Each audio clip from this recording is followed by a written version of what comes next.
Hi everybody, we're back for another Backseat critique with a lovely guest. He's on the side this time. So, would you like to introduce yourself? Hi, I'm Richard Griffin from Rhode Island, and I'm just really happy to be here. Thank you for having me on. Wonderful. Richard does do their own little content, and what we're going to do is we're going to give you a little taster. So, You can only save one, Doctor. You must choose. One or the other, Doctor.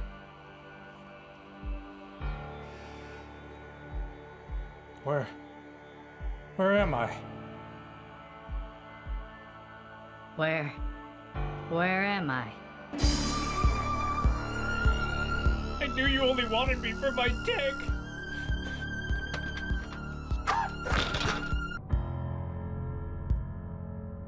His member kept alive by experimental science, by a man whose abnormal passions inspired him to try the impossible. I saved it. I brought it back, and I'll find another body. What of its soul? Let me die. Just let me die.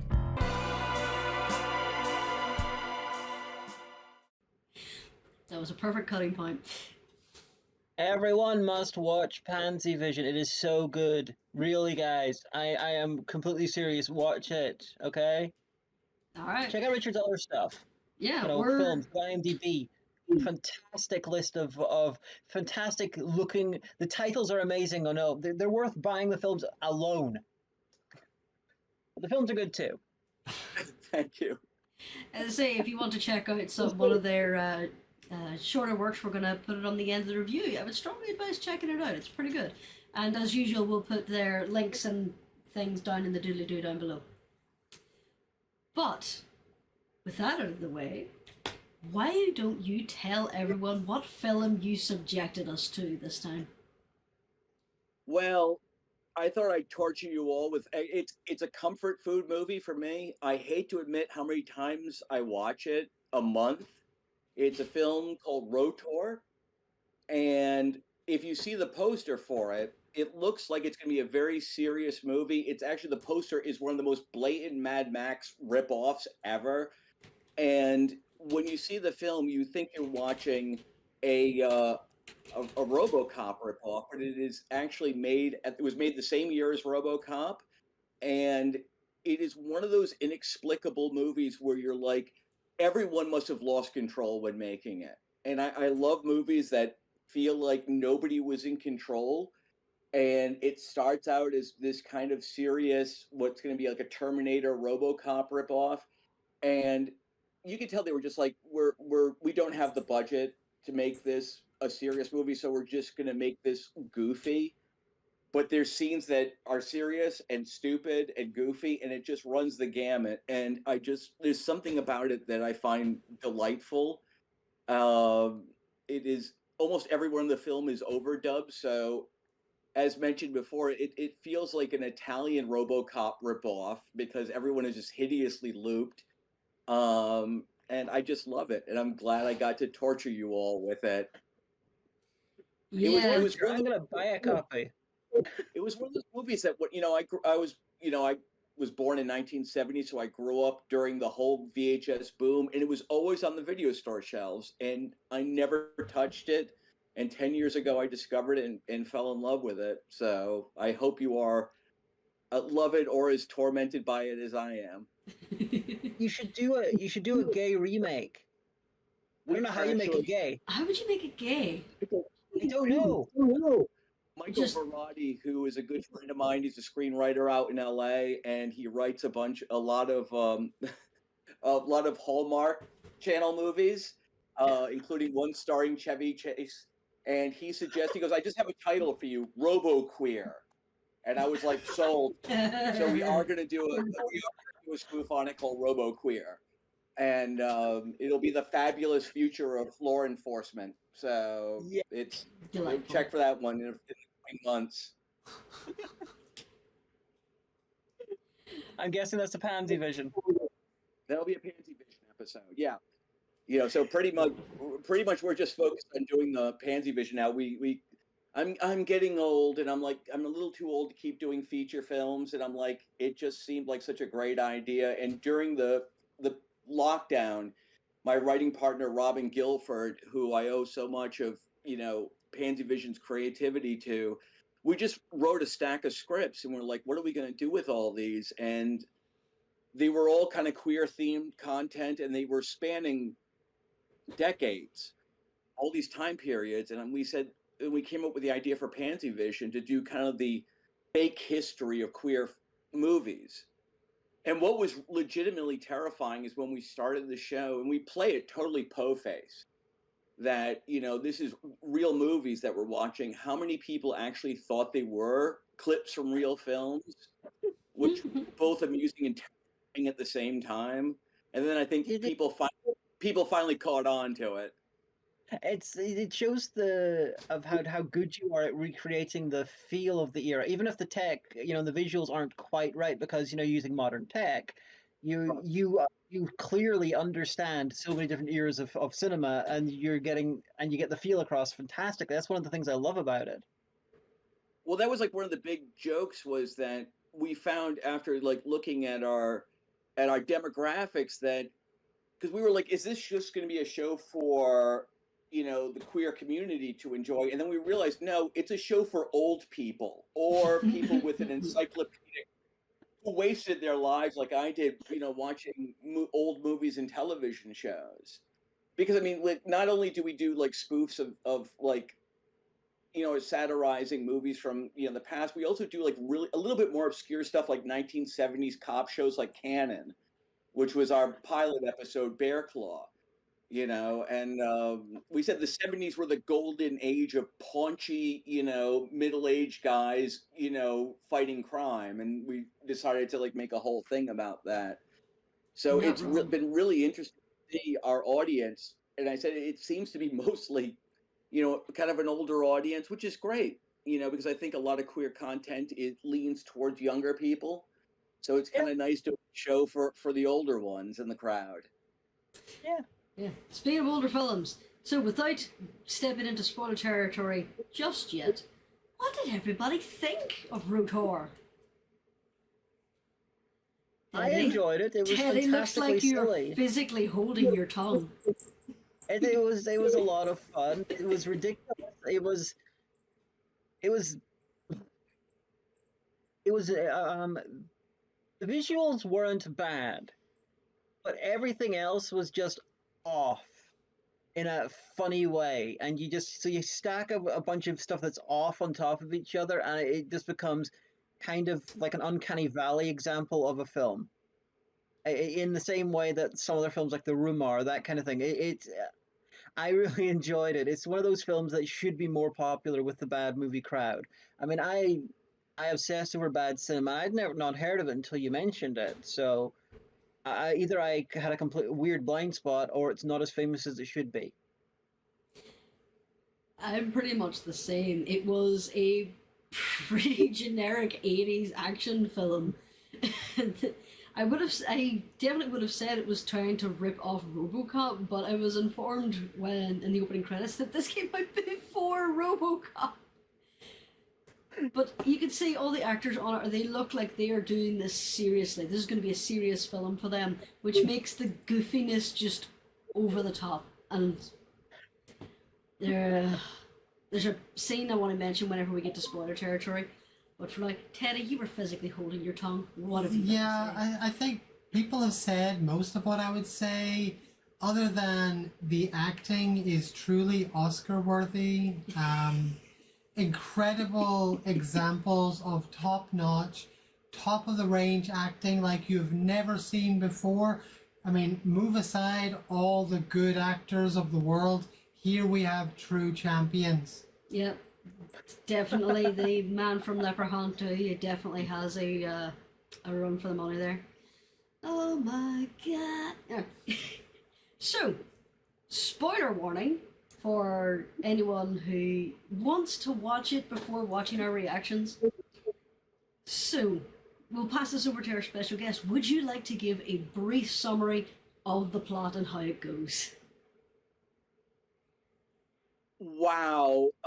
So yeah, it's basically about a experimental cyborg robot police officer that goes rogue and starts killing people, and the creator of the robot, named Barrett Coldiron, which really shows the level of sophistication in the writing, has to chase this thing down.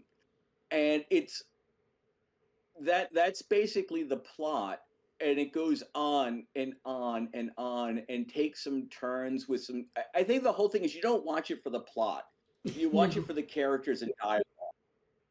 And it's one of those movies like Miami Connection, where when you first start watching it, you think it was shot in present day spoofing 80s movies, and you don't catch up until about 15 minutes into it that no, this is actually the real deal, because everybody's playing it completely straight faced.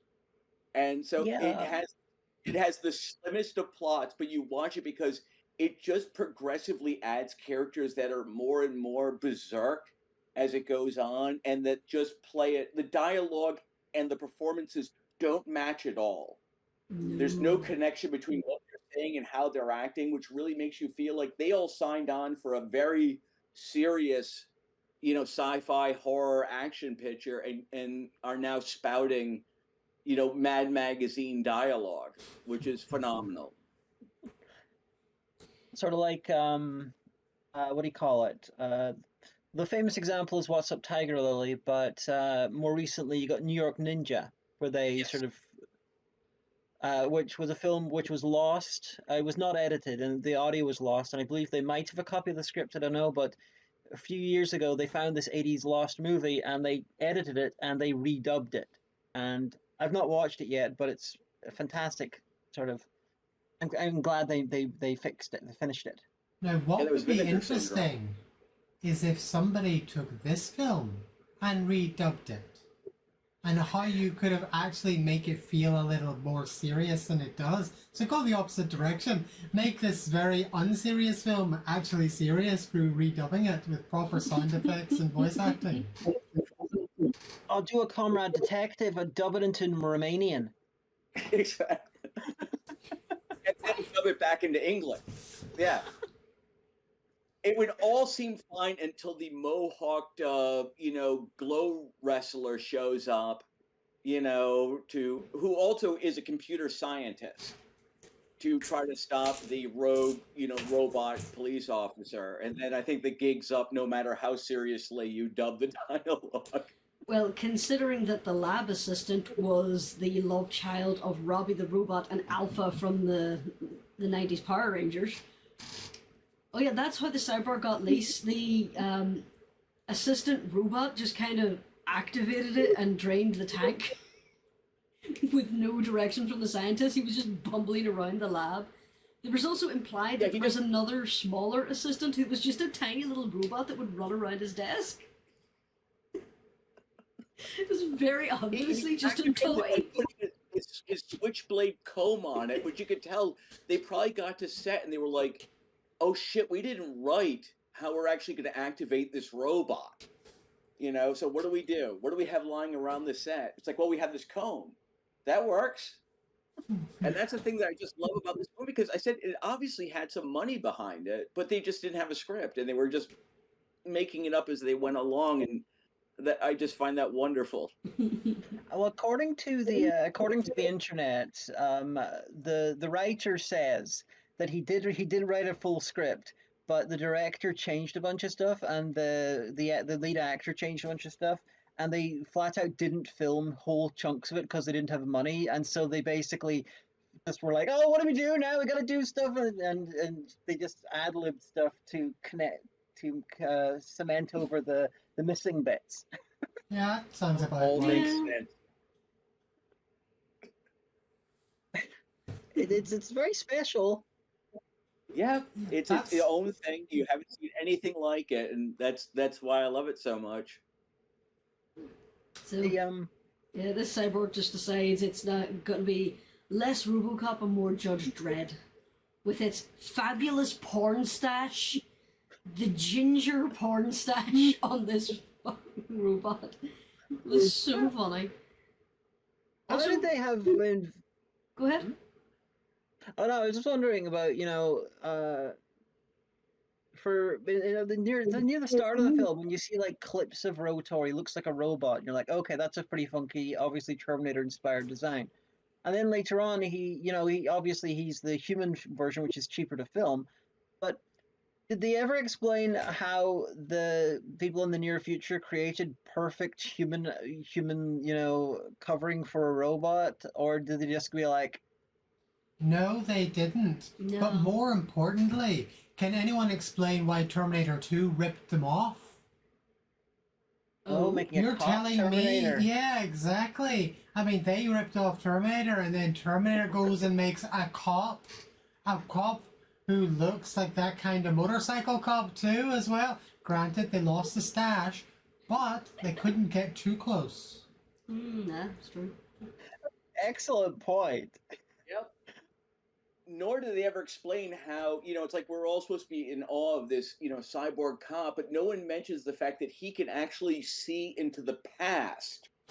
One of his special, techniques he has that he can actually drive up to a location and see what happened there like 10 minutes earlier, which is almost like a godlike power that's never just addressed in the script.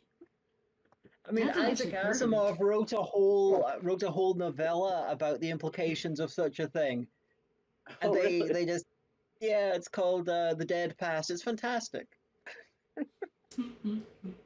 Modern day, we could just assume he linked into the CCTV network, but it wasn't a thing yet. It was the 80s.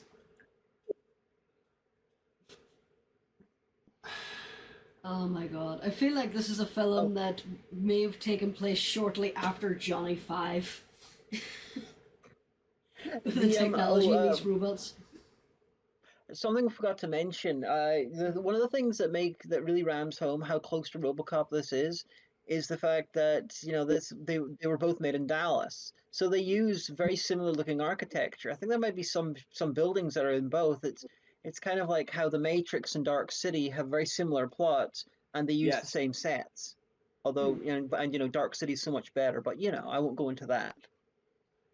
Yeah, it is. It's uncanny that both of these films are being made simultaneously, and the whole thing. The one bit of trivia I really know about this movie is that the robot that the wisecracking robot that runs around was actually a police social services robot that had been built. The police would go out and go to schools and things like that and talk about civic duty and everything like that. And they basically just hijacked the robot to use in the movie. They're like, "Oh, that's a cool thing. Can we borrow it for our film?" So the entire reason in the movie was that it was a prop that had already been built, that they just crowbarred into the script. That They should have made that robot Rotor. I assumed it was whenever it first appeared. Yeah, same. I was thinking to myself, well, they're just going to straight up rip off Johnny 5 at this point and make him evil. And how would you make that intimidating? I was looking forward to seeing that, following somebody along trying to attack them. I was thinking you get a little permanent marker and you draw angry eyebrows on it. It looks a little bit more intimidating than the low-grade 80s porn actor that they actually had to playing Rotor. Yeah. It's like, you ever see that clip of the Roomba with the knife tied to it? And Rotor, the title, it still sounds to me like a horror movie about an evil helicopter. I can't remember what the acronym Rotor stood for. Robot something tactical something something. Research is the last one because it does a lot of research in the movie. I'm suddenly reminded of one of the characters is basically fleeing from Rotor, and he holds up like this deactivation key, like a cross to a vampire, like nah, and the robot does actually stop and back away a bit. Yep, Rotor has a million weaknesses that they forgetting that he has, because he could be easily defeated if someone just kept their hand on a car horn. You know, and everyone has very short-term memory in the movie and forgets that's actually a weakness that he has. And he also can't reach down, apparently. Yeah, he cannot reach down into anything. That's Although the thing I also- there are these weaknesses that make sense though, because he's so far from when he's considered finished. So it makes sense that he has all these weaknesses that are really, really crap. It would have been ironed out, but they launch him early. But it doesn't make sense that A, he's got his subroutines to make him kill everyone, and B, why he's got the human flesh. Otherwise, the only explanation is that Mr. Cold Iron really wanted a realistic human male mannequin who can kill people when he wants. I can tell you, I've worked in modern tech. I know what it's like. That desire to do all the pretty stuff before you've laid the foundation. 100%. They just went and decided, I'm going to make it all pretty and good, and we'll sort out all the underground stuff later. That's how it works today, so clearly that's how it worked in the 80s as well. They wanted to make it pretty, and that's what they choose. If that's pretty, then cold. If that's pretty, Cold Iron must have been. Oh, okay. You say yours first. No, we were making the same joke. Don't worry about it. Everyone loves the Tash. I was gonna make a Tom of Finland joke. Yes. Though I did find him quite distracting because I did keep on thinking he looked an awful lot like the fella out of Arrested Development. Oh God, yes. So I kept on picturing him. What, all blue? Yeah. I was like, oh. Murder spray. Oh my God. It's one of the things I like to bring attention to is because I love movies where one actor is acting in a completely different film than everyone else. And the poor woman who's playing the fleeing lady throughout the second half of the movie is acting her heart out. And she's obviously like, I don't give a damn if everyone else has turned this into a comedy. I'm going to really give it my all. And it's just so much fun watching her try to push back the rest of the film, desperately trying to like make this something that it could never be. And it's wonderful. It's like Andy Serkis in Black Panther, who is just acting in a completely different film than everyone else. And it's wonderful to watch. Yeah, she was in a serious horror thriller film. Everyone else was in a body cop. Everyone else was in Shopping Mall. Yeah. Alright, so technical aspects of the film. Sound effects, pretty stock, but that's to be expected from the 80s. They had a few decent effects, prop-wise, which I always appreciate. Always the obvious sugar glass whenever he punches through windows. They set the tone very much at the beginning with the couple driving to their weekend retreat. It's like, oh yeah, I left my phone at work and I'm not going to get bothered. Explosion. What was that? And then they just walk out of the thing. It's like, okay. Yep. That's pretty much it. They might have been recently on a holiday in Northern Ireland in the 80s, and got used to it. Oh well, if they were so used to it, they wouldn't have even stopped the car. They would have just kept going. Yeah, to be fair, But bomb then threats here are just a mild inconvenience now because of how it affects Exactly. traffic. Plus, they were trained by the having to stop traffic that to stop the car. Plus, they look guilty if they keep driving. Yes. People assume they did it. It also goes from, pretty much daytime to nighttime in one cut, which is always a favorite thing of mine in movies, where it completely time lapses within one shot that is continuous from one shot to the next. It's that level of detail that always makes a good movie. Yeah, I know the sun sets fast in certain parts of America, but that was a bit ridiculous. So, overall, final thoughts. We just watch it again, folks. Well, I will think watch we again, know. so will you two. I think we know the answer from Pansy Vision on that one. How many more times are you going to watch it this month? Oh, definitely at least two. It's a great movie to fall asleep to. We're living in a current dystopia, so it's always nice to watch a fun dystopia to take your mind off things. So definitely, I'm glad I got to share this with you all. It's my little gift to you all for being so wonderful. Overall, I probably wouldn't be in a rush to watch it again, but I don't regret watching it. It was a fun, bad film. I would recommend people see it at least once. Yeah. Then you can laugh at it. And I'm gonna buy a copy and I will add it to my review list, though probably not the next few years, but I'm definitely gonna review it. One for 2028. Probably. Yes, from our World War III bunker. We'll keep reviewing. Alright, so with that, we'll finish that all off. So once again, we'd like to thank our wonderful special guest for joining us. Once again, would you like to remind people where they can find you and your things?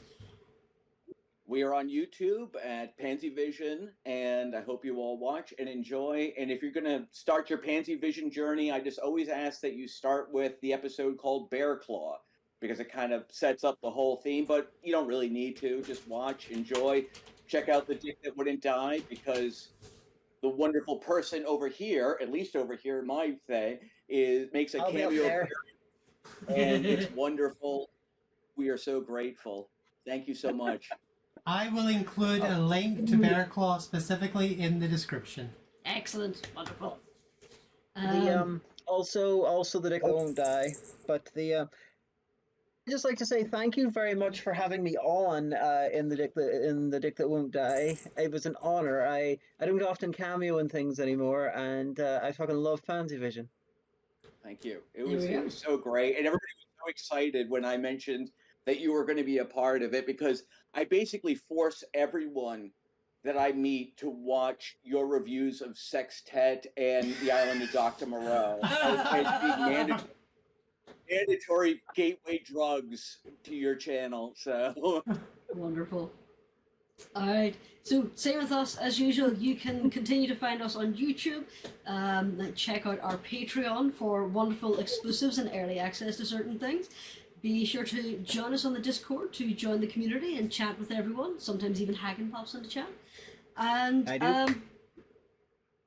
be sure to comment, like, subscribe, share, force other people to watch these things.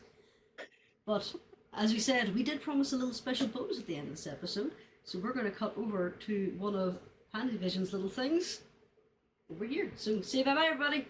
Bye. Bye. Bonjour, mon petit chou, and welcome to another episode of Pansy Vision, the show that puts the tube in YouTube. Wait, that sounds weird. Let's start this again. Bonjour, mon petit chou, and welcome to Pansy Vision, the #1 YouTube show in Oklahoma. Yes, our Oklahomies really enjoy their queer content. And God bless them for that. On this episode, we're heading back in time to the early 1970s, when America was finally shaking off the last bit of 1950s uptightness and learning to loosen their pants and live a little.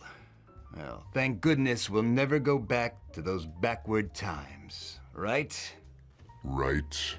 Well, this is also the time when drive-ins, America's passion pits, were really hitting their stride. And movies like the one you're about to watch from 1971, with their frank depictions of sex and violence, found their perfect home. Well, let's take a look, shall we?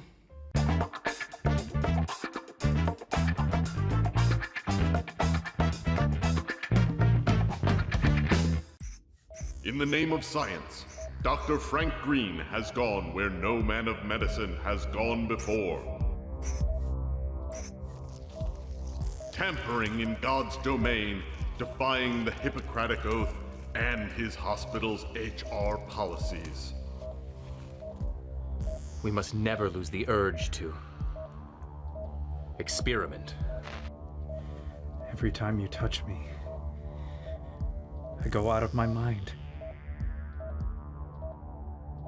I know it's you who's been stealing body parts from the morgue. I need them to continue with my experiments. Frank, I have some terrible news. Your boyfriend was in a car crash. Well, where is he? I'm so sorry, Frank. He's in the morgue. I know it's you who's been stealing body parts from the morgue. You can only save one, Doctor. You must choose. One or the other, Doctor.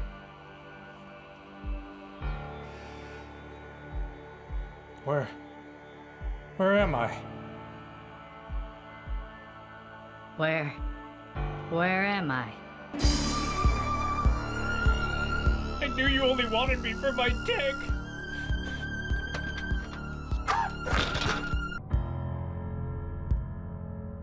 His member, kept alive by experimental science, by a man whose abnormal passions inspired him to try the impossible.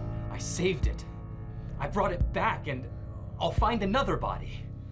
What of its soul? Let me die. Just let me die. Inside the locked closet, it found the twisted tool of its revenge. I'm only a dick. And you're whatever you are.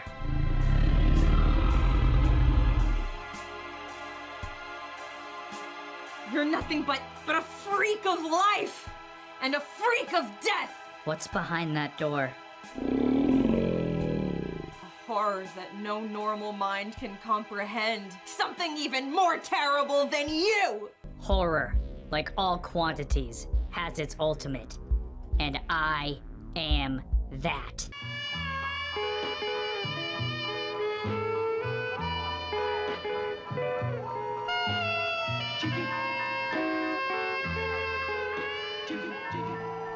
His mad ambitions and desires threaten every man possessing an attractive body.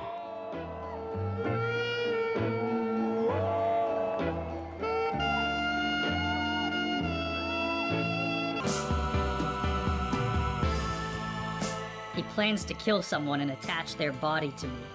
Paths of experimentation twist and turn through mountains of miscalculations and often lose themselves in error and darkness. Have you had a stroke? Because you sound like you've had a stroke. You fiend!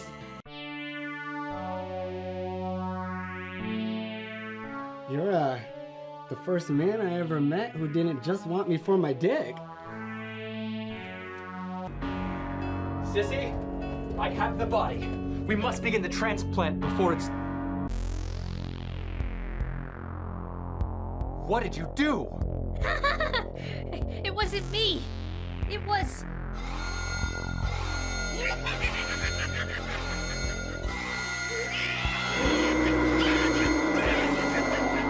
The dick that wouldn't die in turgid color. And to take a deeper dive into the dick that wouldn't die, we head to Ireland for our exploitation film Foreign Correspondent. Take it away, mistress. Greetings, gentle pansies! A little bit of trivia for the trivial-minded. The Dick That Wouldn't Die, the film that dared turn the subtext in Reanimator into dumb text. Alas, without a naked Jeffrey Combs.